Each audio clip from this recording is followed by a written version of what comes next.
जय गुरु जी, शुक्राना गुरु जी। सारी संगत को जय गुरु जी। संगत जी, आपको पता है, जब हम ये काम अच्छे से कर देते हैं तब हमें समझ आ जाता है कि गुरु जी के बिना हमारी ज़िंदगी की डोर नहीं चल सकती। इसलिए हमें ये काम ज़रूर करना चाहिए ताकि गुरु जी हमारी ज़िंदगी को खुशियों से चलाएं। तो हमें कौन सा काम करना चाहिए, इसी पर एक आंटी जी का सत्संग सुनते हैं जिसमें उन्होंने बहुत अच्छे से इस बात को एक्सप्लेन किया है।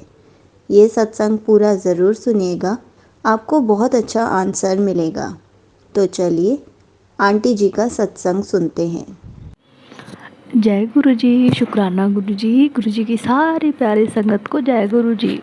संगत जी, मैं आपके साथ अभी मेरे पिछले मंथ का जो है सत्संग जो है वो मैं शेयर करूंगी कि गुरु जी ने कैसी अपनी कृपा बरसाई, कैसे गुरु जी हमारे लिए प्लानिंग करते हैं। हम शायद वो चीज़ सोच भी नहीं सकते जो गुरु जी हमारे लिए करते हैं, और जो उनकी प्लानिंग है वो उन्होंने करके रहनी है। हम उसमें अपनी टांग नहीं अड़ा सकते, अपनी सोच नहीं अड़ा सकते। जितना मर्जी हम कर लें, वो चीज़ गुरु जी ने अपने हिसाब से करनी ही है।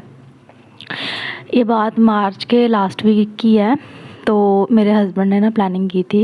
पहले बोल रहे थे कि हम ना छुट्टी हो जाएगी, हमारे बेटे के पेपर ख़त्म हुए थे तो हम सोच रहे थे कि छुट्टी हो जाएगी तो हम घूमने जाएंगे। तो मैं ना उनको बोल रही थी कि अभी एडमिशन्स आ जाएंगी, अभी घर का खर्चा है, फिर नवरात्रे आ जाएंगे, ये वो ऐसे करके मतलब थोड़ा आनाकानी कर रही थी। तो उनके बोलने के थोड़ी देर पहले ही गुरुजी के मेरे को मैसेज आने स्टार्ट हो गए थे कि कुड़िए घूमया फिरया कर, पैसे की चिंता ना करया कर, है ना। तो मैं समझ नहीं पा रही थी पहले तो कि क्या बोल रहे हैं। फिर जब इन्होंने मेरे से ये वाली बात की, मतलब इनके बोलने के थोड़ी देर पहले ही मैसेजेस आने स्टार्ट हो गए थे। मतलब ये है संगत जी कि गुरुजी हमें ना पहले उस चीज़ की इंडिकेशंस देनी स्टार्ट कर देते हैं, पर हमें वो चीज़ जब हो जाती है ना तो हमें बाद में समझ आती है कि वो चीज़ की इंडिकेशंस क्या थी। तो गुरुजी के पहले मैसेज आए तो इन्होंने ना मेरे को पूछा, मैं पहले तो समझ नहीं पाई। फिर जब इन्होंने मेरे से दोबारा पूछा ना, तो पहले मैंने ना, हमने जैसे फ्राइडे को प्लान किया था कि फ्राइडे सैटरडे संडे ऐसे का प्लानिंग कर रहे हैं वीकेंड्स में। तो मैंने इनको पहले मंडे को पूछा कि जाना है कि नहीं जाना, तो मेरे को कहते कोई बात नहीं, देखते हैं अभी। तो थर्सडे नाइट को इन्होंने मेरे को बोला कि हम चलते हैं। तो मैंने इनको बोला कि एकदम से कैसे चलेंगे, ऐसे नहीं होता। तो ये ना मतलब इनका मूड अपसेट हो गया। तो मेरे को कहते हैं आपका हर बार का यही है, आपने ऐसे ही करना होता, कोई बात नहीं। तो मैं गुरुजी से लड़ू, गुरुजी कैसे होगा एकदम से जाना। तो फिर रात को मेरे को मैसेज आता है कि तू कुड़ी ये टेंशन क्यों लेनी है, तेनू किया ना तू घूमे फिर कर, तू पैसे की टेंशन क्यों लेनी है। तो मैंने सोचा कि हाँ, जब गुरुजी मेरे को इतनी देर से मैसेजेस दे रहे हैं, बता रहे हैं, मैं ही बुद्धू हूँ जो उन मैसेजेस को समझती ही नहीं हूँ। तो हम जैसे ही सुबह मॉर्निंग में उठे तो मैंने इनको बोला चलो चलो पैकिंग करते हैं, हम चलते हैं। तो मेरे को पहले बोलते रहे नहीं नहीं मैंने नहीं जाना ऐसे उससे। तो मैंने बोला कोई बात नहीं, आपने छुट्टियाँ तो ली हुई है ना, अब फ्री तो कोई बात नहीं, आप घर पर बैठ के भी तो वेस्ट करनी है ना, कोई बात नहीं हम चलते हैं। तो मुझे तो पता ही था ना कि गुरुजी ने प्लानिंग की है हमारे जाने की, गुरुजी ने देखा है उस चीज़ के जाने का। तो हमने प्लानिंग की, हम यहाँ से निकले। तो मैंने बोला चलो गुरुजी साथ में चलते हैं। तो मैं हर टाइम जो है मेरे पास जो मैं गुरुजी के एक स्वरूप वाला ब्रेसलेट आता है, मैं वो बहुत कम पहनती हूँ क्योंकि मुझे ऐसे अच्छा नहीं लगता कि हर जगह पे ऐसे वो स्वरूप वाला ब्रेसलेट पहन के जाना। कई बार हम बाहर जाते हैं, कई जगह पे हाथ लगते हैं उसके। तो जो नॉर्मल बीट्स वाला ब्रेसलेट होता है जिसपे सिर्फ जय गुरुजी लिखा है, मैं वो पहन के जाती हूँ। तो मैंने ना वो पहना। तो घर से निकलते मैंने बोला चलो गुरुजी चलते हैं, आप बैठो कार में, चलो चलते हैं। तो जैसे हम घर से बाहर निकलते, थोड़ी दूर घर से बाहर निकलने पहले हम घर से बाहर निकलने लगे तो एक वाइट कलर की बटरफ्लाई जो है वो मेरे आसपास घूमती है, हमारी गाड़ी के ऊपर घूम के साइड पे चले जाती है। तो मैंने जय गुरु जी कहा, मैं कहा शुक्राना गुरु जी। हम थोड़ा सा आगे गए, आगे जाके मैंने कहा गुरु जी कहाँ रह गए आप, है ना। तो बटरफ्लाई दिख नहीं रही, मतलब जैसे हमारे दिमाग में जो चीज़ फंसी कि हाँ गुरु जी बटरफ्लाई के रूप में दर्शन देते हैं या कुछ। तो मैंने ना, हम जैसे ही आगे गए तो मैंने देखा जहाँ पे खड़े हुए, आगे ट्रैफिक था, खड़े हुए तो साइड पे जो है मुझे शिव भोलेनाथ की जो है मूर्ति दिखी, जिसमें जटा खुली होती है, गंगा है और डमरू के हाथ में जो शेप में आती है ना उनकी एक पिक्चर और मूर्ति आती है, वो वाली। तो और जो हमारी प्लानिंग थी जाने की वो भी थी हरिद्वार और ऋषिकेश की। सबसे पहला गुरुजी ने इंडिकेटर बटरफ्लाई में दिया कि मैं आपके साथ ही हूँ, जा रहा हूँ। उसके बाद हमें सबसे पहले वो गंगा मूर्ति की जो है शिव जी की वो हमें दिखी। तो मैं खुश हो गई कि हाँ गुरुजी आपकी प्लानिंग ही है सॉरी। तो आप ही जा रहे हो हमारे साथ। उसके बाद हम गए और संगत जी आगे गए, थोड़ी दूर जाते ही फिर रास्ते के हाईवे में एक बहुत बड़ी शिव जी की मूर्ति आती है, हमें वो दिखी। और सारे रास्ते में हमारे साथ जो है जब बटरफ्लाईज़, और जब बटरफ्लाईज़ नहीं दिखती थी तो फिर जय महाकाल की या जय गुरु जी की ऐसी गाड़ियाँ हमारे साथ रही। एक दो बार तो ऐसे हुआ जब हम जैसे ऋषिकेश में हरिद्वार में एंटर किए, हरिद्वार के एंटर से थोड़ी देर पहले ही हमारे साथ जो है एक जय गुरु जी की कार जो है वो हमारे साथ जो है चलती गई। हाँ, दो बार ऐसे हुआ कि हमारा जो रास्ता था वो चेंज हुआ। पीछे से वो कार आती थी, जय गुरु जी लिखी हुई वो कार आती थी, जहाँ जहाँ वो कार जाती थी हमारा रूट वहीं पे होता था। जैसे गुरु जी हमें लेके जा रहे होगे, ये रूट से नहीं जाना आपने, ये रूट से जाना है। फिर हम जब हरिद्वार में पहुँचे तो वहाँ पे जाके देखा तो पहले हमें था गंगा आरती देखनी है, वो तो निकल गई। तो मेरे हस्बैंड ना कहते मैं होटल देख के आता हूँ, आप यहाँ पे बैठो। तो हम ना वहाँ पे बैठे थे बाहर कार में, तो वहाँ पे भी ना पहले हम भटक गए रास्ता।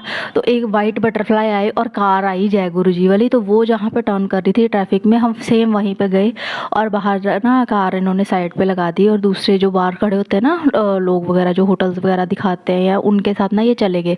हम कार में बैठे तो मैं ना अपने मन में बोलूँ गुरु जी हम यहाँ तक तो आ गए, मतलब अच्छा सा रूम ही मिले कि मतलब उसके पास ही मिले कि ज़्यादा दूर ना हो, बच्चे के साथ मुश्किल हो जाएगी, इतनी दूर आने जाने में ऐसे टाइम वेस्ट होगा। तो ये आधे घंटे बाद आते हैं, मुझे कहते हैं कि अच्छा रूम मिल गया। मैं कहा ठीक है। हम जब जाते हैं संगत जी, आप बिलीव करोगे हम जिस होटल में रुकते हैं, एक तो वो गंगा घाट जो है हर की पौड़ी जिसको बोलते हैं हम, उसके जो है 15 मिनट्स भी ज़्यादा ही है, विदिन 10 मिनट्स और 5 मिनट्स का रास्ता था वहाँ से होटल का। और जो जब हम एंटर हुए तो वहाँ पे जो है बाहर की गाड़ियाँ अलाउड नहीं थी उस एरिया में जाने के लिए। तो सबसे पहले हमें तो एक तरह का वो वीआईपी ट्रीटमेंट ही हो गया कि सिर्फ हमारी ही गाड़ी थी एक जो वहाँ वो वाले वे में लेन में एंटर हुई, और कोई भी गाड़ी जो है एंटर नहीं हो सकती थी वहाँ पे। ठीक है, हमारी गाड़ी वहाँ पे जाके गुरुजी ने एंटर करवाई, बिल्कुल सेफली वहाँ पे सेट हो गया। और जैसे ही मैं सामान लेके होटल के अंदर गई तो मैंने क्या देखा कि सामने येलो कलर के चोले में गुरुजी का स्वरूप है। मैं तो देख के इतनी खुश, मैं इनको भी बताऊँ मम्मी को भी बताऊँ, मैंने कहा देखा सारे रास्ते गुरुजी ने हमारी ट्रिप की प्लानिंग की थी सारी, और इतनी अच्छी प्लानिंग थी, गुरुजी ने प्लानिंग की है तो कैसे बेटर नहीं होगी, है ना। तो वहाँ पे जाते ही मेरे को इतनी खुशी हुई कि गुरुजी आपने जो होटल भी दिया हमें वहाँ पे भी आप पहले ही मौजूद थे, आपकी प्लानिंग है सारी। इतनी खुशी मेरे को तो वो चीज़ सोच सोच के रात को भी आई है, हाँ हम गुरुजी के होटल में रुके, गुरुजी ने हमें रुकवाया है यहाँ पे, है ना।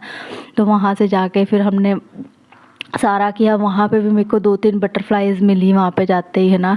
तो सारा ट्रिप बहुत आते हुए भी गुरुजी ने हमारे साथ साथ ही बटरफ्लाईज़, वाइट कलर की बटरफ्लाई जो है वो तो मेरे साथ साथ ही रही है ना, वहाँ पे भी गुरुजी एकदम साथ ही रहे हैं, मतलब छोड़ते नहीं है गुरुजी, आपका साथ कभी भी नहीं छोड़ेंगे।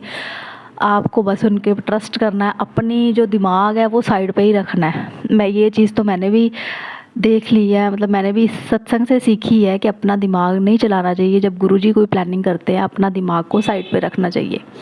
एक तो ये हो गया संगत जी। एक मेरा सत्संग है कि हमारी प्लानिंग गुरुजी ने कैसे बनाई। इससे पहले है कि मेरे को ना कितनी देर से मैसेज आ रहा था कि शिव पुराण पढ़ा कर, शिव पुराण पढ़ो, शिव पुराण पढ़ो। तो मैंने ना दिसंबर के लास्ट में ना मैंने अपने हस्बैंड को और मम्मा जो है मेरे वो बुक स्टोर में काम करते, मैंने उनको ना बोल दिया था, तो मेरे को शिव पुराण चाहिए। मेरे को था कि न्यू ईयर पे स्टार्ट करूँगी मैं गुरुजी के। तो मैं देख रही थी वो ना मंथ निकल गया मेरा, दिसंबर का भी नहीं आई। तो 1 मंथ हो गया, मैंने पूछा, कहते नहीं सब पैसे स्टॉक ख़त्म है, नहीं आ रही। तो मैंने ना गुरुजी से बोला, गुरुजी मैंने ना अब किसी को नहीं बोलना, अब जब आपकी मर्जी होगी ना आप तभी मेरे को शिव पुराण देना। उससे पहले मेरे को भी पता मेरे पास नहीं आनी, जब तक आपकी मर्ज़ी नहीं है ना मैं वो चीज़ नहीं पढ़ सकती, और आपने मेरे पास नहीं पहुँचानी। तो क्या हुआ कि दिसंबर का मंथ निकल गया, जनवरी का मंथ निकल गया, ठीक है, फेबररी भी निकल गया। तो मैं बोली जा रही हूँ गुरुजी, तो मेरे को ना मैसेज आने शुरू हो गए फेबररी के एंड में, तेरे को शिवरात्रि आ रही है, शिवरात्रि पे तेरे को बहुत अच्छा गिफ्ट मिलेगा। मैंने कहा ठीक है गुरुजी जैसे आपकी मर्जी, खुश हो जाए शिवरात्रि। तो मेरे को ना मैसेजेस आने शुरू हो गए। तो मेरे दिमाग में भी नहीं था कि गुरुजी ने क्या, मतलब मेरे को था कि गुरुजी शायद दर्शन देंगे या मतलब बड़े मंदिर का होगा या कुछ ऐसे। तो मेरे को ना शिव पुराण का दिमाग में भी नहीं था। उसका। तो पहले जनवरी में मेरे को नए साल में मैसेजेस आते थे कि शिव पुराण पढ़े कर या सुने। तो मैंने ना बोला, मैं कहा गुरुजी दोगे तो करूँगी। तो सुनने से मैं कहा टीवी पे लगाओ या उसमें ऑडियो सुनो, मेरे को वो मज़ा नहीं आता, मेरे को पढ़नी है। आपने बोला ना पढ़े कर, तो मैं कहा मेरे को पढ़नी है। तो क्या होता है, शिवरात्रि के एक दिन पहले शाम को जब मम्मा आते हैं तो आके शिवरात्रि के एक दिन पहले जब गुरुजी ने बोला कि आज शाम को तेरे को एक बहुत बड़ी खुशी मिलेगी, और शिवरात्रि के एक दिन पहले शिव पुराण जो है हमारे घर आ जाती है, और मेरा खुशी का ठिकाना नहीं है। मैंने कहा गुरुजी ये बात तो है, जितना मर्जी कर लो, जब आपने जो टाइमिंग आपने फ़िक्स की है ना उस चीज़ की। और वाकई मेरे को इतनी खुशी हुई। मैंने शिवरात्रि वाले दिन गुरुजी के आगे रख के गुरुजी का छोटा सा अपना सत्संग करके, मैं और मेरा बेटा हम कर लेते हैं, गुरुजी का सत्संग करके गुरुजी की आज्ञा के साथ मैंने वो चीज़ शिव पुराण है वो स्टार्ट की। और गुरुजी का इतना शुक्राना है कि गुरुजी ने इतने अच्छे दिन वाले दिन मेरी शिव पुराण स्टार्ट कराई पढ़ने के लिए। शुक्राना गुरुजी, अनंतम अनंतम शुक्राना गुरुजी। हम गुरुजी की कोई भी चीज़ है ना, वो हम नहीं कर सकते कि हाँ गुरुजी ने अब क्या करना है, क्या चीज़ है। बस हमें जो अपना दिमाग है वो बंद करना पड़ता है उस चीज़ के लिए। हमें गुरुजी की प्लानिंग कभी नहीं समझ आएगी, कभी भी नहीं समझ आएगी हमें। जब गुरुजी बोलते हैं ना कि हाँ मैसेजेस आते हैं कि आज मैं तेरे को तितली रूप में दर्शन दूंगा, तो गुरुजी ने वाकई वो चीज़ की होती है। कल भी मेरे को रात शाम को मैसेज आया था, मैं तेरे को तितली रूप में ब्लेस करके जाऊंगा।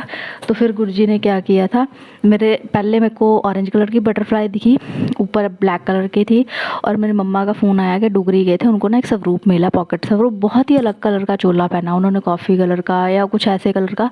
तो मैं उनको बोल रही चोला दिखाओगे तो मेरे को पता चलेगा, मैंने ऐसे स्वरूप नहीं देखा अभी। तो मैं अपने बेटे को ला रही थी, तो शॉप पे खड़ी थी मैं फ्रूट्स वाली, तो वहाँ पे एक बटरफ्लाई आती, ब्राउनिश सी थोड़ी है, उसके ऊपर ब्लैक कलर के डॉट्स है, इतनी सुंदर।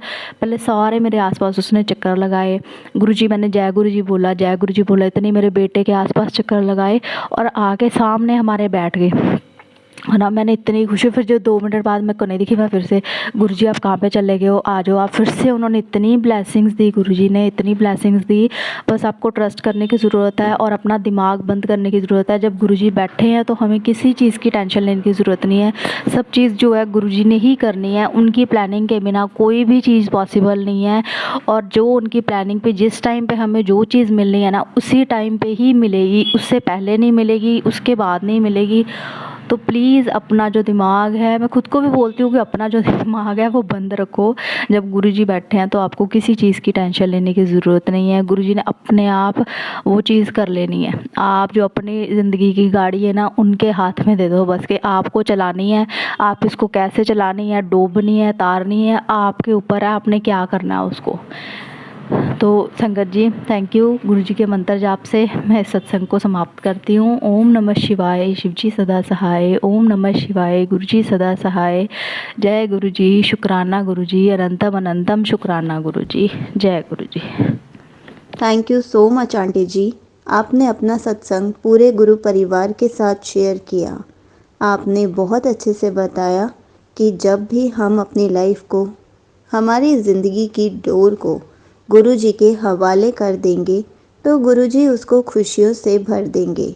क्योंकि हम जितनी भी कोशिश कर लें, जो भी करेंगे गुरुजी ही करेंगे। इसलिए बेटर है कि हम इस बात को बहुत अच्छे से समझ जाएं कि गुरुजी के बिना हमारा कोई गुजारा नहीं है। इसलिए सारी संगत को अपनी लाइफ की डोर गुरुजी के हाथ में थमा देनी चाहिए कि अब आप ही जानो, आपने हमारी लाइफ में हैप्पीनेस भरनी है या हमें दुख देने हैं। दुख ऐसा नहीं है कि हम गुरुजी को अपनी लाइफ सौंप देंगे, ज़िंदगी की डोर थमा देंगे तो हमारी लाइफ में दुख नहीं आएंगे। बिल्कुल आएंगे, लेकिन गुरुजी उससे निकालने का तरीका भी बताते हैं। गुरुजी उससे हमें निकलवा भी देते हैं। गुरुजी उसको छोटे में ही दुख खत्म कर देते हैं। इसलिए हम सबको अपनी लाइफ की डोर गुरुजी के हाथ में थमा देनी चाहिए, क्योंकि तभी हमारे सारे काम बनेंगे और तभी हम खुश भी रह पाएंगे। हम जितनी भी अरदास कर लें, होना वही है जो हमारे लाइफ में अच्छा लिखा है। इसलिए पहले ही ये बात अच्छे से समझ जाएं और गुरुजी के हाथ में अपनी ज़िंदगी की डोर को थमा दें। और ये भी कह दे कि अब आप जानो आपको हमारी लाइफ कैसे चलानी है। जय गुरु जी। शुक्राना गुरु जी।